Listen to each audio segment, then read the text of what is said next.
Bonjour à tous. Alors, je vais amener ma petite contribution de colibri de lumière à ce grand débat des relations compliquées, complexes plutôt, devrais-je dire.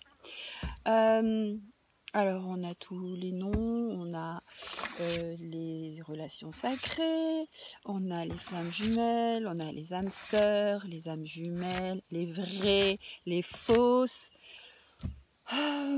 On va essayer de sortir de ce cliché, d'accord ? Et on va aller explorer peut-être une réalité qui n'en est peut-être pas une, on n'en sait rien, mais vous verrez si ça résonne pour vous. Je pense qu'il y a des êtres dont vous faites peut-être partie qui ont une hypersensibilité et ont une hyper capacité à rentrer en empathie avec l'autre. Et donc il s'avère que parfois des personnes qui ont cette caractéristique, cette compétence, je ne sais pas si c'est une compétence, enfin cette capacité, enfin voilà, ils sont comme ça, vont rencontrer des personnes qui ont une sensibilité identique.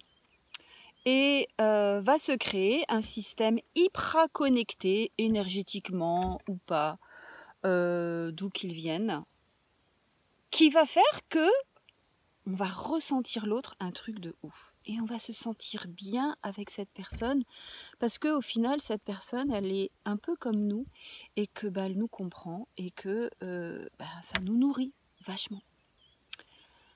Sauf que il se joue assez rapidement un phénomène. Donc là, je vous parle de gens qui ont été en relation, c'est-à-dire qui ont échangé.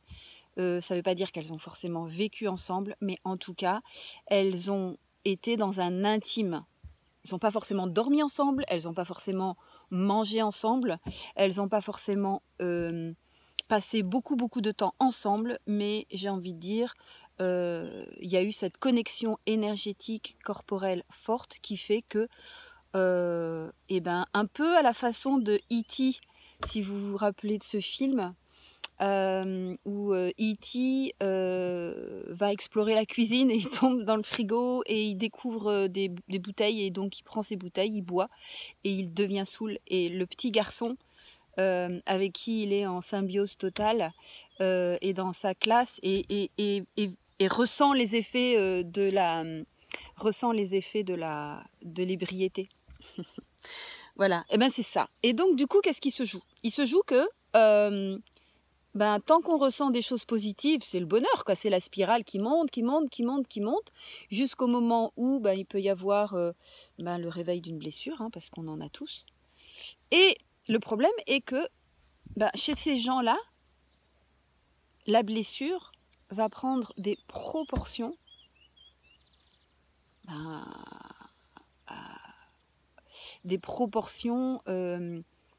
équivalentes à leur degré de sensibilité, tout simplement. Ça veut dire quoi ? Imaginez le système. Il y en a un des deux qui est bousculé dans son énergie, qui est rattrapé par une blessure, voire les deux, parce que ça peut être un vécu commun. Qu'est-ce qui se passe dans l'énergie et dans l'état émotionnel ? Il y a une baisse de l'énergie, il y a une chute de l'état émotionnel. Or, on est en connexion empathique hyper forte. Ça veut dire quoi ? Ça veut dire que l'autre, il va ressentir ce mal-être. Et donc, principe des vases communicants, ce mal-être est ressenti par l'autre, qui va l'envoyer à l'autre. Enfin bref, vous avez une spirale descendante. Et je vais faire référence à ce qui se dit dans le monde des flammes jumelles. Alors moi, j'aurais plutôt tendance à appeler ça HPJ.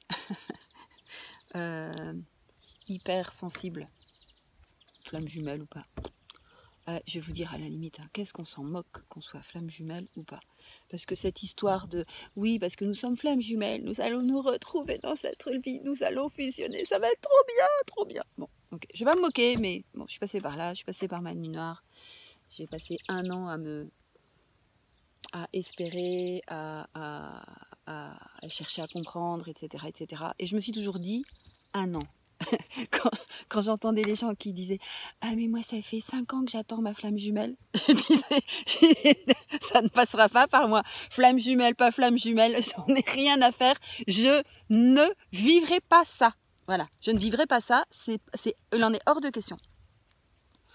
Et pour ça, je remercie mon mental, parce que même si j'ai beaucoup de pensées et beaucoup d'amour, la vie, c'est pas ça. La vie, c'est pas attendre dans un coin en espérant et en jouant les Pénélopes. Bref, pourquoi ça coïncide avec,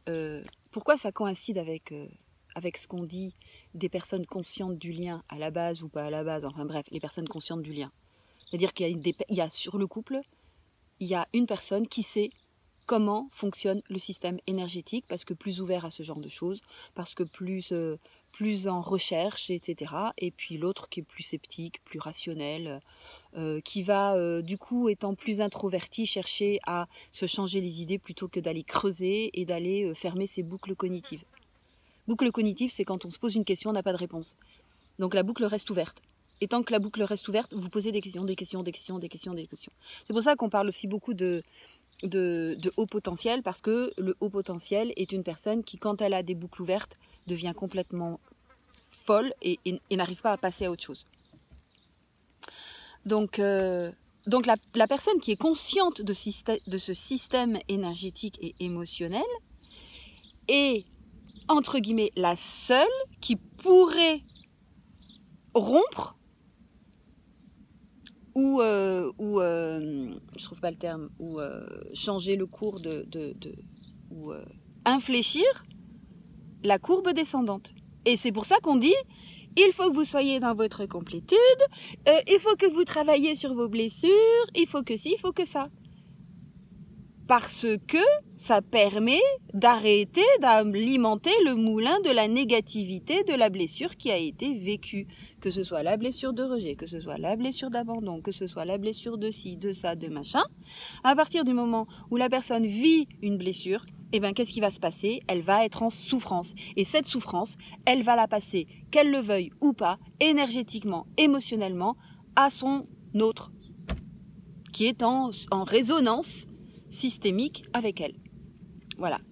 Donc, je voulais vous partager ça parce que c'est ce qui m'est venu ce matin. Ça fait plusieurs jours, voire plusieurs semaines que j'ai ça en tête. Je ne sais pas si ça va vous aider. Mais voilà. Si vous voulez en discuter, si vous voulez travailler sur une consultation, on peut tirer des cartes, hein, ça peut aider. Mais l'idée, c'est que voilà, vous soyez conscient de ce système-là de manière à ce que vous arrêtiez de l'alimenter de façon inconsciente. Et parfois, il faut sortir de la relation, parfois. C'est important que la personne qui est consciente du lien à la base sorte de sa culpabilité de se dire « Ah, mais mon Dieu, mais si je fais autre chose, si je vois quelqu'un d'autre, nanani, nanana », et de ne pas être dans la peur de perdre l'autre. De toute façon, quand vous n'êtes pas en lien, vous l'avez perdu. Hein, donc voilà, c'est clair. Hein. Alors parfois, l'univers, il vous envoie des claques monumentales dans la tête pour vous dire « Allez, maintenant c'est terminé, tu vas voir autre chose, tu fais ta life, tu vis. » Ok, tu te remets, tu retrouves ton énergie et après on verra. Bon, voilà. Je vous embrasse fort et j'ai envie de vous dire, ça dépend tellement de vous. Vous savez, les pensées, elles vont influencer nos émotions, donc on n'a pas le choix. Je vous embrasse fort, passez une belle journée. Prenez soin de vous.